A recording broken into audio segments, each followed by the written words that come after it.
Hello, it's Bree, your host, and Into the Story is back for season 8 of the podcast.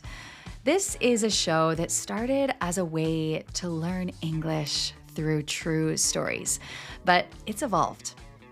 Into the Story is now a space for real human stories that show us how we communicate, especially in the moments that matter most. Moments of leadership, emotion, decision. In today's episode, I talk to Hadar Shemesh, a very powerful voice in the English language world, about the moment that she realized something had to change in her business and what it really took to make the decision to stop. So I remember saying, I don't know what needs to happen, but I know that this is not where I want to be.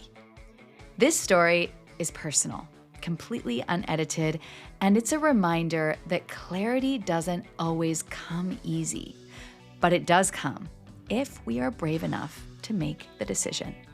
Okay, let's get into the story. So take us to a time and place where life was really busy and feeling very overwhelming in your business. I remember a specific night. I think it was 2 a.m. And I was working on creating this slide deck for a video that I was supposed to record the next day for my membership for teachers. I used to have a membership program for English teachers, teaching them how to teach pronunciation and also how to build a business. So every month I had to create content around a specific topic related to pronunciation and a specific aspect of building a business, which was a lot. And it was pretty much me and another team member that was helping me with developing the content.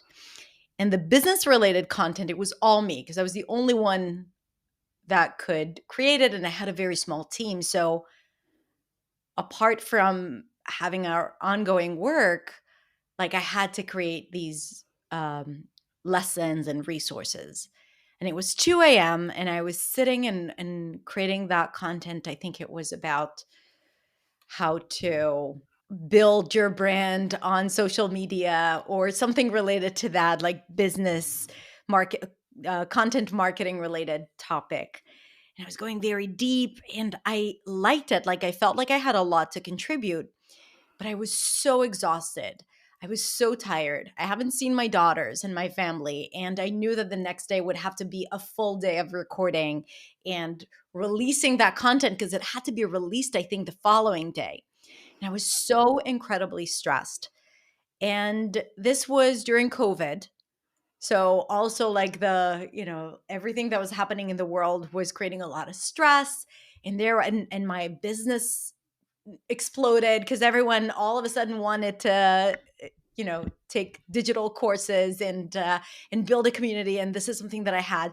So I was so incredibly overwhelmed and busy in a really beautiful, good way. I'm so thankful for that time.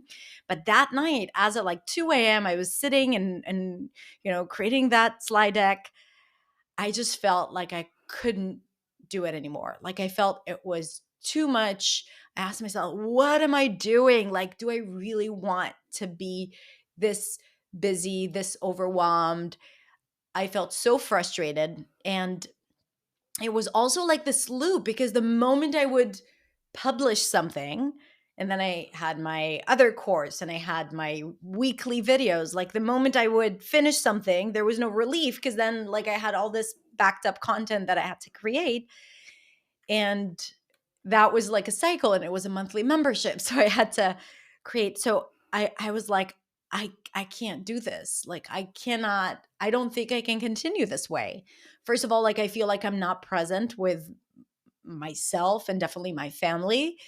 And second, I feel like I'm not able to find the time to get past it. And I had I wanted to recreate another program and I wanted to hire a team and I I didn't even see how I was able to get to it because I was so busy in the doing, in the kind of like grind of the creating the content for the membership and the content for YouTube and all of that.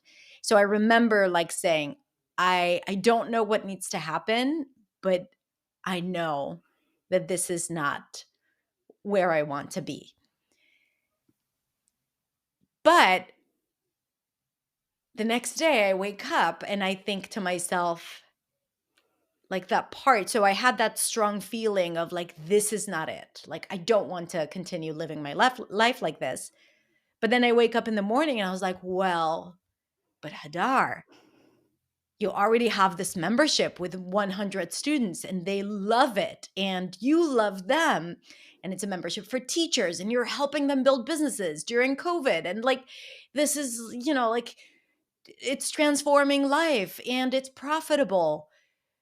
And then this other part in me, the part that was exhausted, was like, yes, but it's too much. Like, I can't do it. And then the other voice of like, but what are they going to think?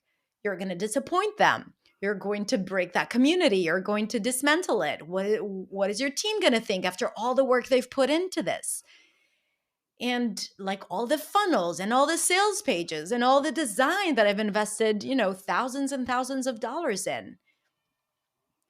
So I decided to push through because I heard that voice of like, this is not it. This is not it. It's too much. I can't do it.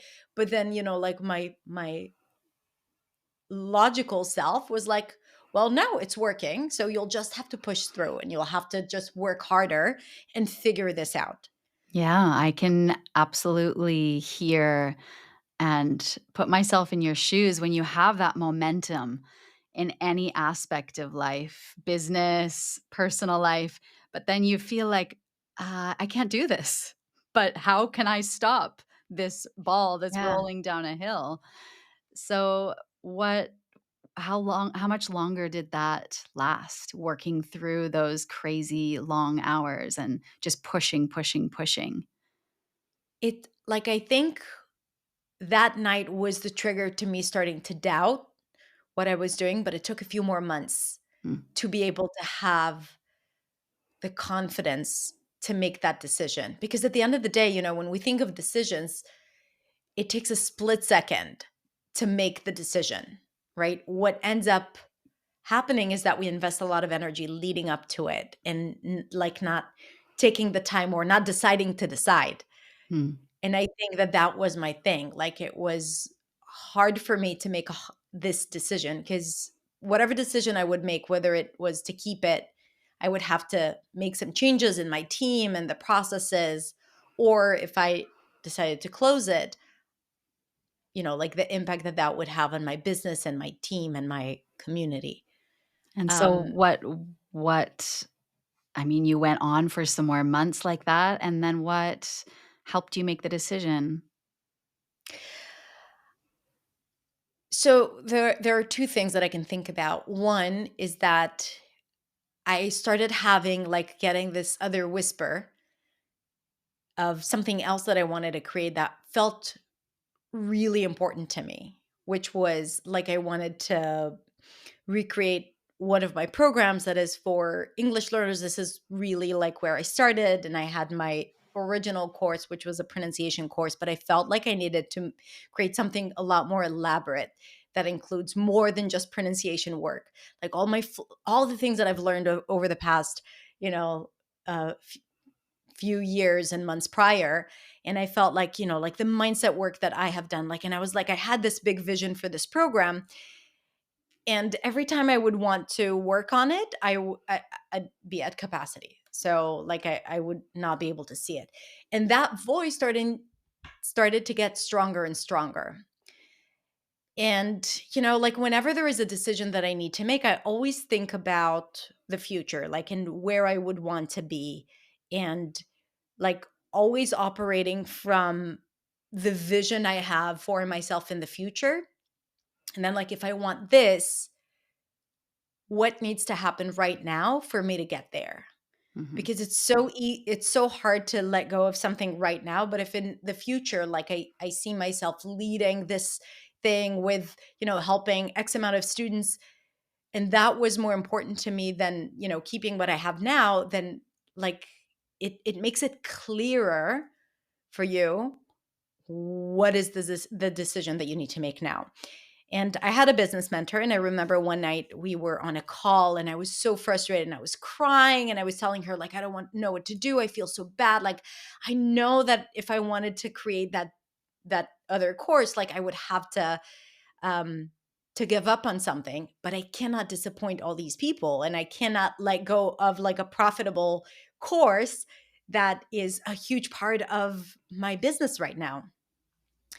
And she asked me a few questions specifically around that vision and specifically around how do I want to live my life? Because it wasn't just about, what do I have in my business, but also how do I show up in my business? And she asked, like, are you happy with what you have now? And I said, no, I'm not. And I was crying and I was like, no, I'm not happy.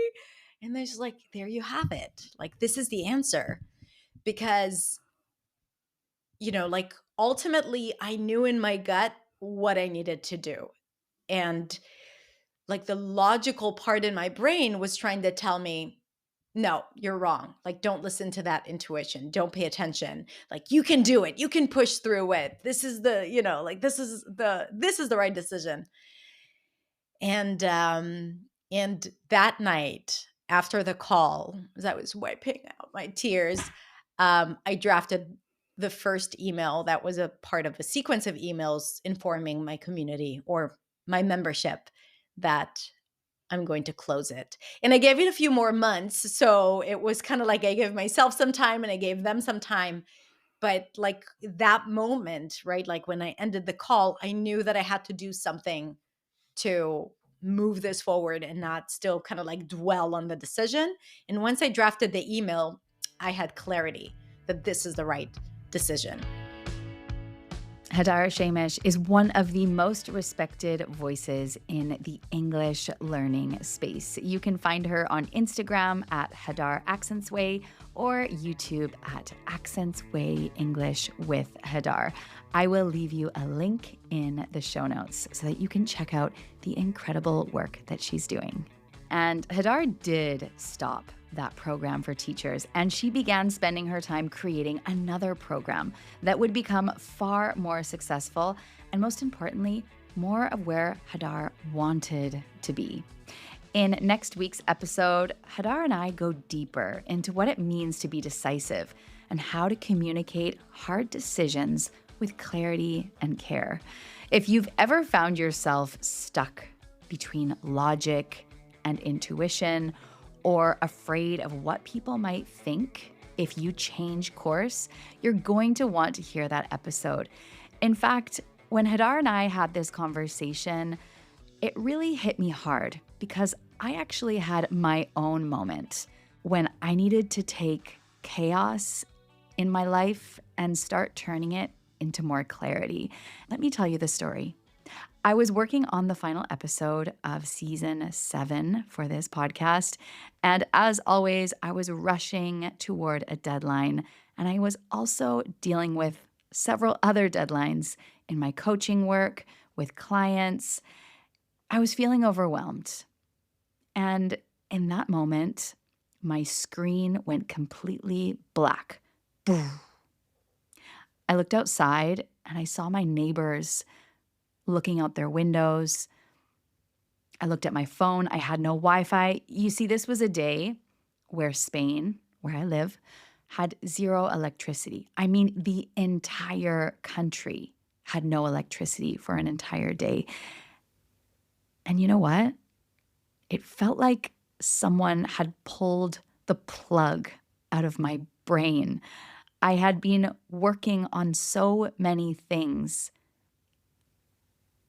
and it had been a really long time since I really thought, what do I want? Where do I want to be?